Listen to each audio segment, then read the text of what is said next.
Salut tout le monde, salut les monégasques, bienvenue pour un nouveau débrief.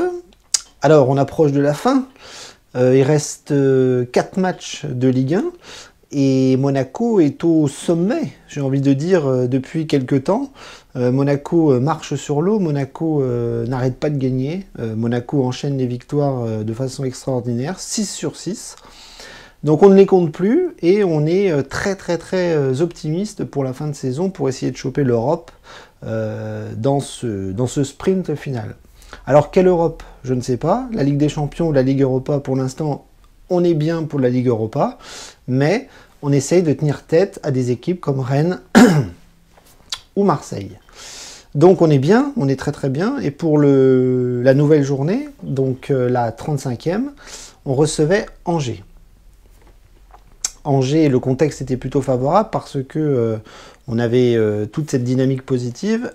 Et à côté de ça, on avait pas mal d'absents, des absents importants pour des suspensions. Tchouaméni, Disasi et Vanderson. Donc des titulaires indiscutables pour l'instant. Et Gelson Martins était blessé, Fabregas aussi, et Diatta aussi évidemment.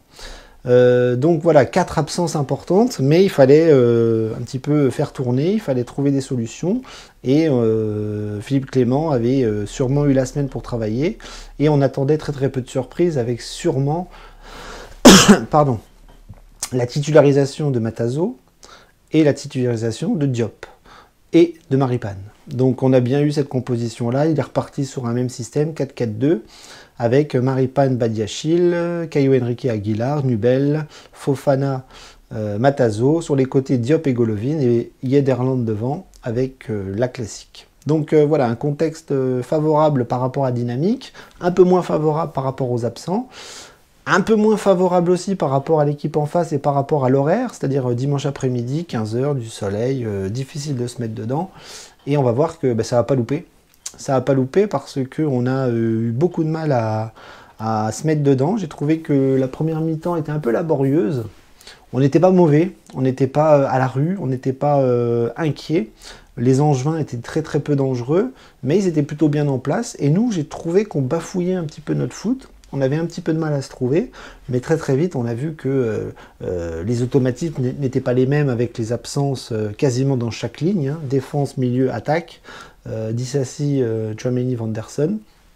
Et donc il fallait mettre un petit peu en action un petit peu tous ces automatismes qui n'avaient pas d'habitude, avec Diop sur le côté droit, Matazo aux côtés de Fofana qui n'ont pas forcément la même connaissance. Bon, Maripane, ça allait. Maripane, il y a eu quand même beaucoup de turnover avec Disasi pendant le début de saison. Enfin, depuis le début de saison, et donc ça, c'était pas très inquiétant, et j'ai trouvé que globalement, la défense a fait son travail. Donc c'était vraiment au milieu de terrain et en attaque, ça avait du mal à combiner, on a eu beaucoup de mal à concrétiser les actions qu'on avait, on en a eu. Ben Yedder s'est retrouvé face au but en première mi-temps, il l'a mis au-dessus. On a essayé de chercher des ballons aériens, on a quand même fait globalement tout ce qu'il fallait pour réussir à marquer. Et donc on se dirigeait petit à petit vers la mi-temps avec ce score nul et vierge qui était quand même assez frustrant. Et je trouve que voilà, footballistiquement, on n'était pas extraordinaire, même si on maîtrisait plus ou moins les choses. Et puis à la fin de la première mi-temps, il y a eu un exploit un petit peu de Fofana qui est rentré dans la surface de réparation, qui s'est faufilé, qui a dribblé, qui a tiré. Et le ballon s'est un petit peu perdu dans les pieds et dans la défense angevine. Et en fait, les Angevins ont marqué contre leur camp. Donc en fait, on a ouvert le score et, comme d'habitude, le ketchup, la victoire est arrivée assez facilement en deuxième mi-temps en poussant, en insistant, en se projetant beaucoup vers l'avant, avec beaucoup d'hors-jeu notamment, à l'image de Ben Yedder qui a dû être hors-jeu 3 ou 4 fois dans le match. Et en fait, en deuxième mi-temps, on a vraiment poussé. Et là, on a vu un petit peu le Monaco rouleau compresseur qui a commencé à se mettre en place. Angers n'arrivait plus du tout à suivre la cadence, le mouvement. Et donc, on a quand même été extrêmement costaud dans le fait de pousser, le fait d'aller chercher de l'avant. Et on a réussi à mettre un deuxième but assez naturellement avec Ben Yedder qui marquait le deuxième but. Donc voilà, donc globalement c'est ça, c'est-à-dire le résumé du match, c'est qu'on a On a été sérieux, on a été appliqué, on a eu un peu de mal à se mettre en route, mais on a poussé, c'est monté en puissance et on a réussi à gagner assez facilement avec le turnover, avec les remplaçants, avec toute la problématique de ce match qui était de remplacer les titulaires dans chaque ligne de l'équipe. Alors on va analyser rapidement les joueurs parce que globalement toute l'équipe a fait un bon match. Nubel n'a pas eu grand chose à faire si ce n'est une petite frappe en première mi-temps. Il a fait quelques arrêts dans la surface de réparation mais rien de bien extraordinaire. Donc voilà, un bon match de sa part puisque globalement défensivement on a été costaud. Badiachil et Maripane ont été costauds, ont été bons, ont été sérieux, appliqués. Rien à dire. Sur les côtés pareil. Beau match d'Aguilar qui s'est beaucoup donné, physiquement notamment, où il a quand même pris beaucoup de coups, beaucoup de tampons.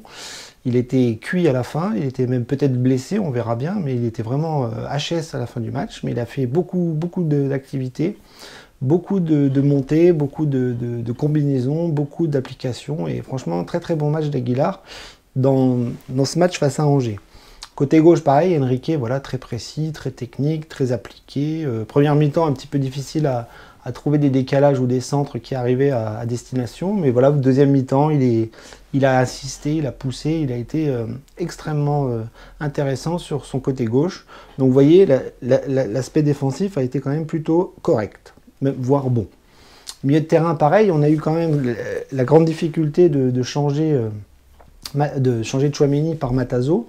Et j'ai trouvé que ça a été un petit peu compliqué pour le jeune Belge en début de première mi-temps. C'est-à-dire que c'est Fofana là, qui prenait un petit peu les clés du camion. C'est-à-dire que c'est lui qui devait être le patron. Donc je trouve que Fofana en a beaucoup plus imposé sur le terrain que Matazo. Matazo qui était un petit peu hors trait par rapport à lui. Donc c'était quand même un gros travail de défense, de récupération et de projection vers l'avant.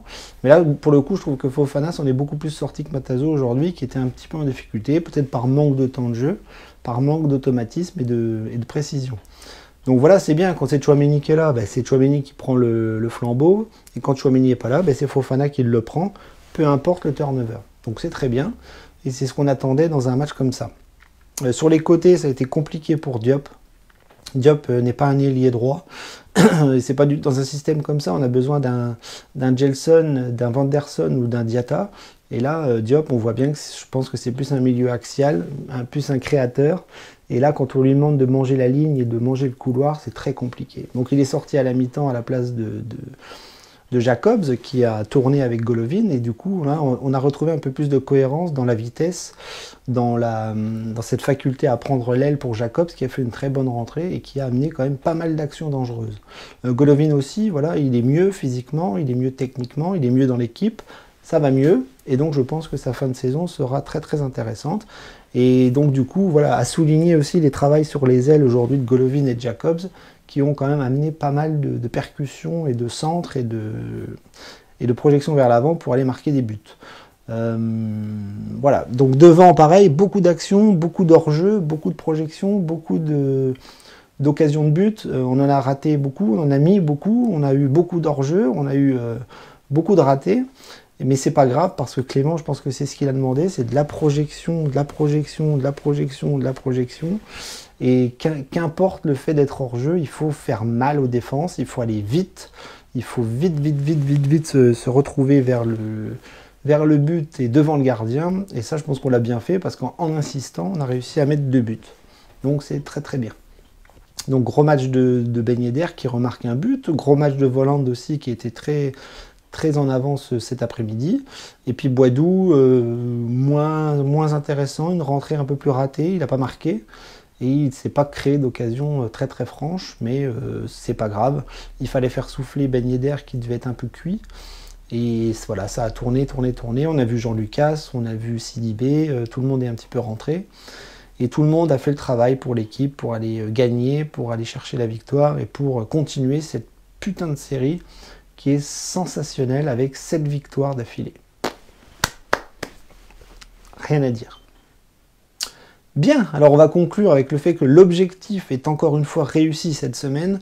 Il fallait enchaîner, gagner, il fallait finir cette série, la continuer, Parce que là, on est parti sur une série de 10 victoires, si c'est possible. Et ça continue formidablement bien. La cadence est sublimement tenue. Rennes gagne, malheureusement. Marseille va peut-être gagner contre Lyon ce soir. Nice gagne aussi.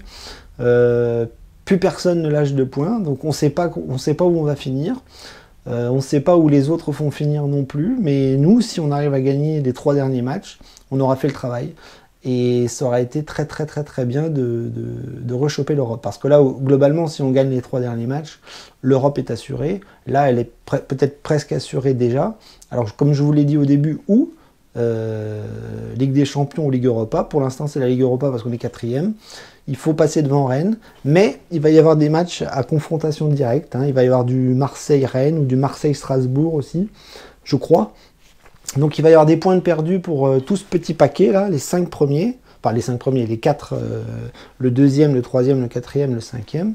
Et nous, il faut qu'on s'occupe de nous, il faut aller gagner à Lille la semaine prochaine.